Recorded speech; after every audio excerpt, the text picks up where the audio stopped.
यह अलभ्य अवसर चुका नहीं जाना चाहिए। इस वर्ष का कुंभ पर्व असाधारण महत्व का है। यूं तो पूर्ण कुंभ 12 वर्ष पीछे आता रहता है, पर इस वर्ष जैसे पुण्य योग इस अवसर पर एक साथ एकत्रित हुए हैं, जैसे सुयोग 100 वर्ष बाद आते हैं। भारतीय धर्म में प्रत्येक पुण्य पर्व पर कुछ उत्तम कर्म करने का विधान है। इन विधानों को प्रायः सभी धार्मिक श्रद्धा वाले व्यक्ति प्रसन्नता पूर्वक अपनाते हैं।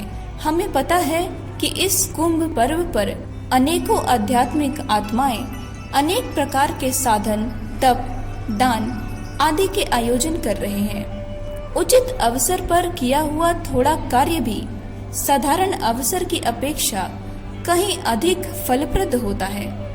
जो बात नवरात्रि साधना के विशेष अवसर के संबंध में लागू होती है, वही बात और भी जोरदार कारणों के साथ कुंभ वर्ष के संबंध में है।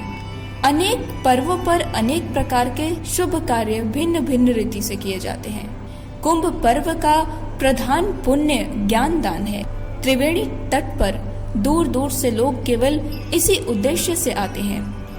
अनेकों संत महात्मा जो सदा गंगा के उद्गम केंद्र में हिमालय को अपना घर बनाए हुए हैं, जनता के कल्याण के लिए किसी गुप्त प्रकट देश में प्रयोग करते हैं और किसी न किसी प्रकार ज्ञान दान का पुण्य कार्य करके अपने कर्तव्य को पूर्ण करते हैं। देश के कौन कौन से प्रायः सभी प्रमुख अध्यात्म परायण व्यक्ति यहाँ आते हैं और उनका उद्देश्य सद्ज्ञान का आदान प्रदान नहीं होता।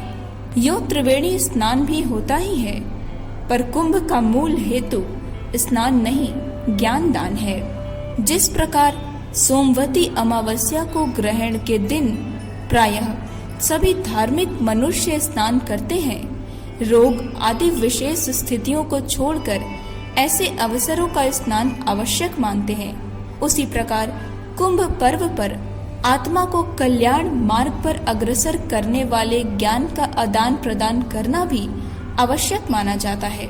इस अवसर पर स्वाध्याय, सत्संग, प्रवचन, कथा श्रवण आदि के आयोजन सर्वत्र ही होते हैं।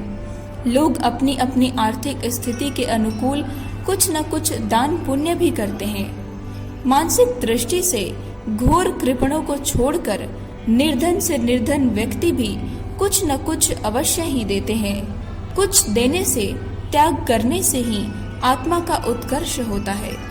यज्ञ का अर्थ परमार्थ ही है। हम कुछ छोड़ने के उपरांत ही अधिक उत्तम वस्तु पाने की आशा कर सकते हैं। गायत्री संस्था की ओर से देशव्यापी कुंभ पर्व की योजना इसी दृष्टि से की गई है। प्राचीन काल में एक स्थान पर सीमित भीड़ ही हो सकती थी। शहर बड़े न थे, इसलिए तीर्थों में जगह भी काफी थी। पर अब तो परिस्थितियां बदल गई हैं। रेल, मोटर आदि साधनों से धार्मिक, आध्यात्मिक सभी प्रकार के व्यक्ति विभिन्न उद्देश्यों से अवांछनीय संख्या में प्रयाग पहुंचते हैं और मेले ठेले के अशांत वातावरण में वह सब नहीं हो पाता जो होना चाहिए। आर्थिक कारण भी ऐसी यात्रा में बाधक होते हैं। इसलिए गायत्री संस्था ने महाअभिज्ञान का आयोजन स्थान स्थान में, घर घर में किए जाने की प्रेरणा की है।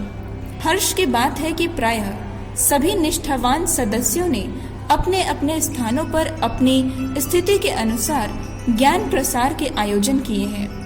कुछ ने तो आश्चर्यजनक उदाहरण उपस्थित किए हैं। उनके सचित्र वर्णन आपको अगले अंक में सुनने को मिलेंगे। यह अंक पहुंचने तक माघी अमावस्या तारीख 3 फरवरी का पुण्य कुंभ समाप्त हो चुका होगा, पर उसका पुण्य पर्व संपूर्ण कुंभ संक्रांति तक रहेगा। कुंभ का सूर्य तारीख 12 फरवरी को होगा और वह 1 महीने तारीख 14 मार्च तक चलेगा। कुंभ योजना में भाग लेने एवं इस संबंध में कुछ करने का यह भी अवसर है। जैसे ठीक सूर्योदय के समय को प्रातः काल कहते हैं, पर सूर्य निकल आने के कुछ देर पीछे भी प्रभात काल ही रहता है।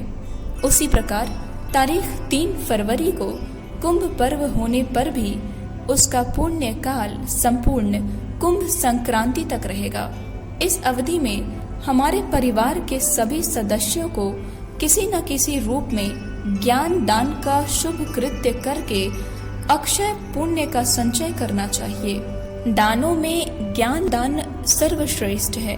ज्ञान दान में भी ब्रह्म दान उत्तम कहा गया है।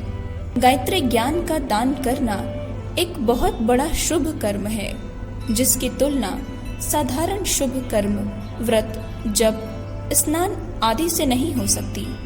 पिछले अंकों में हमने इसके लिए अपने सभी परिजनों से आग्रह पूर्वक जोर दिया है। कार्य की सुविधा की दृष्टि से 5-5 पैसे वाली अत्यंत सस्ती और चित्ताकर्षक सुंदर 8 पुस्तकें भी छपाई हैं। इस प्रकाशन का उद्देश्य अधिक से अधिक लोगों तक कम से कम खर्च में गायत्री ज्ञान का विस्तार करना ही है। संस्था की ओर से 1.25 लाख मनुष्यों को गायत्री ज्ञान का ब्रह्म दान करने का जो संकल्प किया गया है, उसकी पूर्ति के लिए यह छोटा साहित्य उपयुक्त माना गया है। पिछले अंकों के अनुरोध के अनुसार अनेक व्यक्ति इन छोटे सेटों को 10-10 या 30-30 मांग कर अपने क्षेत्र में प्रचारित कर रहे हैं। कुछ महानुभावों ने तो 1,000 सेट मंगाए हैं। 240 सेटों का प्रचार करने का संकल्प कई एक निष्ठावान मनस्वी व्यक्ति कर चुके हैं। अच्छा हो कि इस दिशा में हम सभी और अधिक उत्साह पूर्वक कार्य करें, ताकि 1.25 लाख व्यक्तियों को ज्ञान दान करने का संकल्प पूरा हो सके। अभी इस दिशा में बहुत अधिक काम करने को शेष पड़ा हुआ है। कुंभ पर्व समाप्त हो जाने पर भी यदि यह संकल्प पूरा न हुआ तो यह बात हम सबके लिए बड़ी खेदजनक होगी। जिनकी नीच की आर्थिक स्थिति में जितनी गुंजाइश हो, उसके अनुकूल वाले सेटों का दान करें। अपने मित्रों पर जोर देकर उन्हें ऐसे पुनित दान के लिए तैयार करें। जिनके पास समय हो तो इन सेटों को बेचने का प्रयत्न करें। बेचने में जो समय एवं समझाने का श्रम लगाना पड़ेगा, वह भी दान से किसी भी प्रकार कम नहीं है। वैसे मुफ्त लेन देन की अपेक्षा खरीदना बेचना अधिक उत्तम है, क्योंकि इसमें लेने वाले को वस्तु का मूल्य मालूम होता है और बेचने वाले को समय एवं योग्यता खर्च करनी पड़ती है। साधारण लोग भी अपनी दुकानों पर रोज बहुत पैसे की बिक्री करते हैं। यदि कोई मनुष्य सच्चे मन से चाहे तो 10-20 रुपए की इतनी सस्ती और सुंदर पुस्तकें अवश्य बेच सकता है। जो बच जाए उन्हें दान भी कर सकता है। गुरुओं के लिए प्राचीन काल में शिष्य लोग भिक्षा मांग कर लाते थे। अब भी यज्ञोपवीत संस्कार कराते समय गुरु के लिए भिक्षा मांगने की लकीर पीटनी पड़ती है। हम चाहते हैं कि गायत्री माता को गुरु मानकर उनके ज्ञान का प्रचार करने के लिए हम सभी अधिक उत्साह से कुछ कार्य करें। दूसरों को गायत्री ज्ञान से परिचित कराने के लिए अपने प्रभाव का पूरा उपयोग करें। इस दिशा में लगाया हुआ थोड़ा सा श्रम, समय तथा धन भी बहुत महत्वपूर्ण परिणाम उत्पन्न करने वाला सिद्ध होगा। ऐसा भी हो सकता है कि इस छोटे साहित्य के जितने प्रचार की संभावना हो, उतना उधार मंगा लिया जाए। उसे बेचकर पीछे पैसे भेज सकते हैं। जो लोग दान करना चाहें, वे इस समय मंगाकर उतना साहित्य अपने निकटवर्ती सत्पात्रों को दान कर दें और पीछे थोड़ा थोड़ा करके उस पैसे को चुकाते रहें। 10 से कम सेट नहीं मंगाने चाहिए। जो सज्जन कुछ अधिक साहित्य मंगावे, उन्हें रेलवे पार्सल से मंगाने चाहिए। अपने पास के स्टेशन और रेलवे लाइन का नाम लिख देने से रेलवे पार्सल कम किराए में पहुंच जाता है। यह कुंभ पर्व अतीव महान है। ऐसा अवसर पर्व 100 वर्ष बाद आया है। आगे भी 100 वर्ष तक ऐसे कुंभ योगों का पर्व आने वाला नहीं है। इसलिए अधिक आग्रह के साथ अपने प्रत्येक परिजन से अनुरोध है कि वह इस अवसर पर गायत्री ज्ञान का प्रसार करने का पुण्य प्रयत्न अवश्य करें। इस अवसर पर इस दिशा में अपना समय, श्रम एवं धन लगाने की कंजूसी करना निश्चय ही एक भारी भूल मानी जाएगी। अखंड ज्योति, फरवरी सन 1954, पृष्ठ संख्या 29-30। हमारे YouTube चैनल विचार क्रांति दूत अखंड ज्योति पत्रिका को सब्सक्राइब करें एवं अगली वीडियोस प्राप्त करने के लिए बेल आइकन दबाएं। धन्यवाद।